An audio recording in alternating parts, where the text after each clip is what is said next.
Hello, Algebra 2 class. Alright, I think I'm good to go here. Okay, so I'm going to go over Chapter 5, Section 5, which is on the quadratic formula. Now, I believe you've probably seen the quadratic formula before, but just in case you haven't, this is how we can solve quadratics who are not, quadratics that are not factorable. So here we have the ax squared plus bx plus c that we have been using the factoring method to solve by finding two things that multiply to a times c and add to b, and then using what I call the box method. Um, well, not everything can be factored, so not every quadratic that you come across will be factorable. A lot of them won't be factorable. But the quadratic formula is a method for solving all quadratics, whether they're factorable or not. Again, as is the case with the factoring, a cannot be 0, because if a is 0, then this term cancels out, and then you don't really have a quadratic. And also, one thing I want to do is the solutions that you find, either when doing the factoring or the quadratic formula, we also call those roots. That's another word for the solutions. The answers that you find are sometimes called roots. So if you see that mentioned, find the roots. That is the same thing as finding the solution.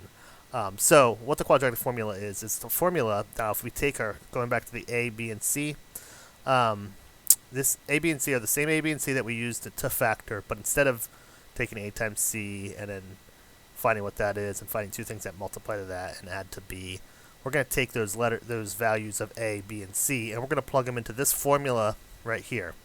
Negative b plus or minus the square root of b squared minus 4ac. That's 4 times a times c. And all of that is in a fraction. All of that's a numerator of a fraction where 2a is in the denominator. So b, a, c, and a all will be numbers. Where the only thing that it can't be is a can't be 0.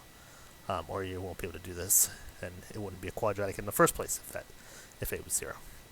So let's do an example. I'm going to do a couple of examples of this, and then we'll have bookwork and a work packet. So here's one: x squared plus 5x minus 14.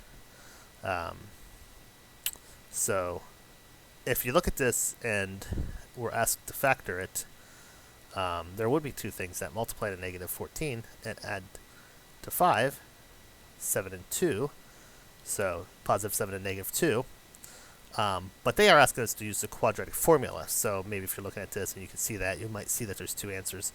But because we're doing the quadratic formula, we want to use this method instead of the factoring method. But this is one that, so most of the time you won't be doing quadratic formula. I shouldn't say that. A lot of times you'll be doing quadratic formula, not most of the time, but a lot of time you'll be doing quadratic formula on quadratics that aren't factorable, but here's one that is factorable, but I want to show you that it works with, the quadratic formula works also. So let's go through this process. So we want to identify our a, b, and c. First do that, just like with the factoring process. We're going to identify the a, b, and c. If there's nothing there, it's 1. So a is 1, b is 5, and c is negative 14. And then we're going to plug in a here and here, b here and here, and c here. Multiplication in here. And we're going to do order of operations. It's very important that you do order of operations correctly. Multiply these and square this. You can square this and multiply this first, then minus, because square root is the same thing as parentheses. It's a type of parentheses. And then this plus or minus, I'm going to describe what that is. That plus or minus is actually two versions of this, where one has a plus and one has a minus. I'll show you what we do when we get to that. So let's plug in the negative 14, the 5 and the 5 here, and then the 1s here and here. So 4 times 14 is 56. 5 squared is 25. Then we're going to add these two together. We're going to get 81. Order of operations here. Take the square root of 81, since that is something that you can take the square root of, because it goes to 9. So you do want to simplify this radical. Remember, simplifying radicals is how we started this unit, and that's because this won't always be nice like this. This won't always go to 9. Sometimes this radical will be something that's not this nice, but you still want to always simplify. Whatever radical you have here, simplify it. In this case, it goes to 9. So now we are at the point where we have negative 5 plus or minus 9. So this plus or minus means that we need to do this whole thing once with a plus and once with a minus. Well, rather than rewriting everything twice and having with the only difference being a plus and a minus, we're gonna just merge those and use a plus minus here, which just means that there's actually two versions of this, one where there's a plus and one where there's a minus. But when we get to the point where we actually would take negative 5 plus 9 and negative 5 minus 9, then we want to actually split this up into 2.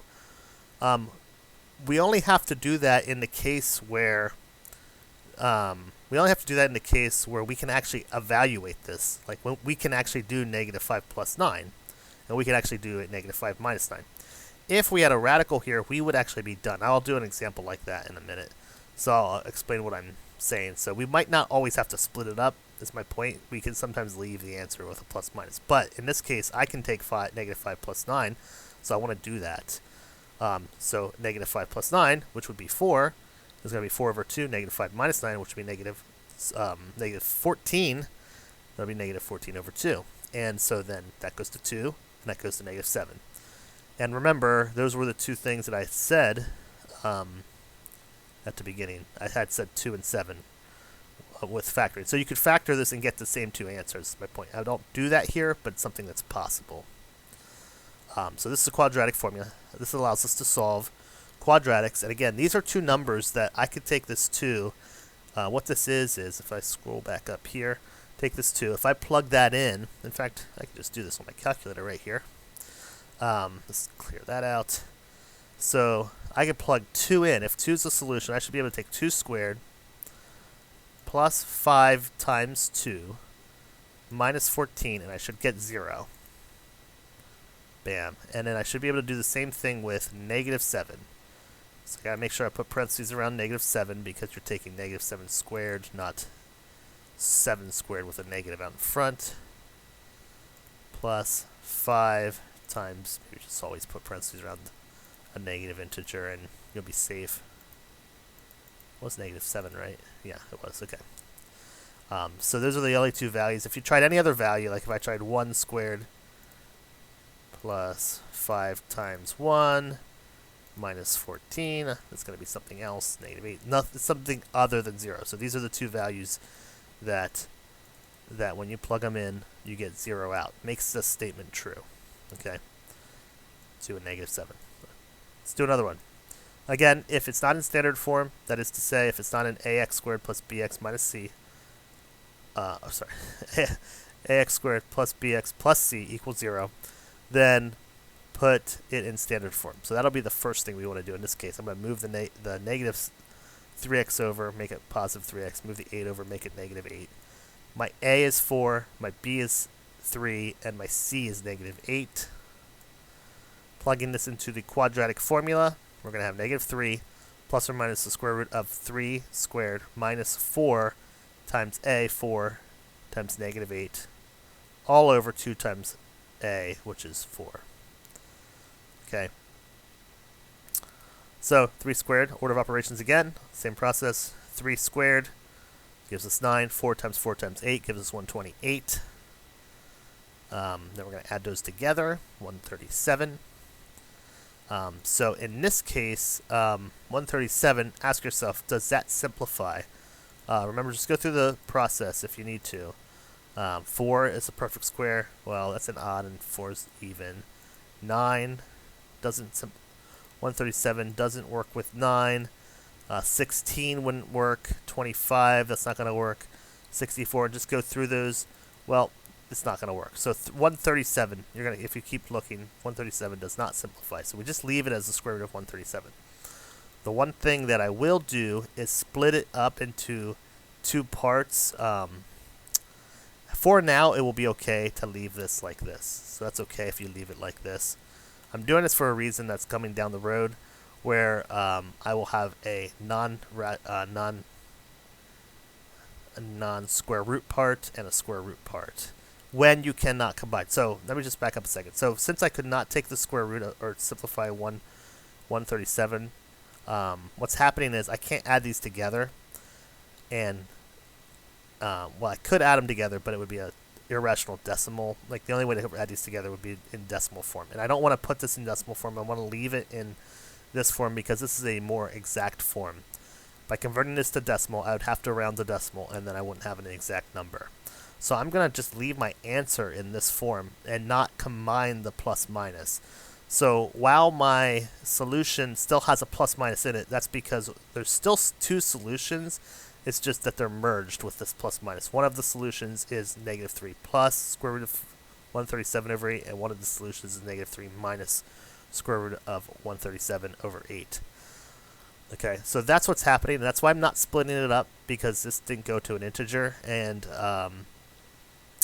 this also doesn't simplify. The one last thing I did was I broke this fraction into two fractions, and so that I separated the radical from the non-radical part. But that is not necessary at this time. I did that for a reason. You will have to do that down the road. If you leave your answers in this form for the homework in the work packet, that is fine for now. And I believe this will be one more example here. And then you'll have bookwork and a work packet. So again, standard form. I want to put that in standard form.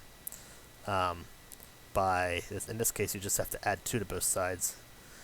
So I have a equals negative 2, b equals 4, and c equals 2. Now, I don't need to change this to a positive like we were doing with factoring.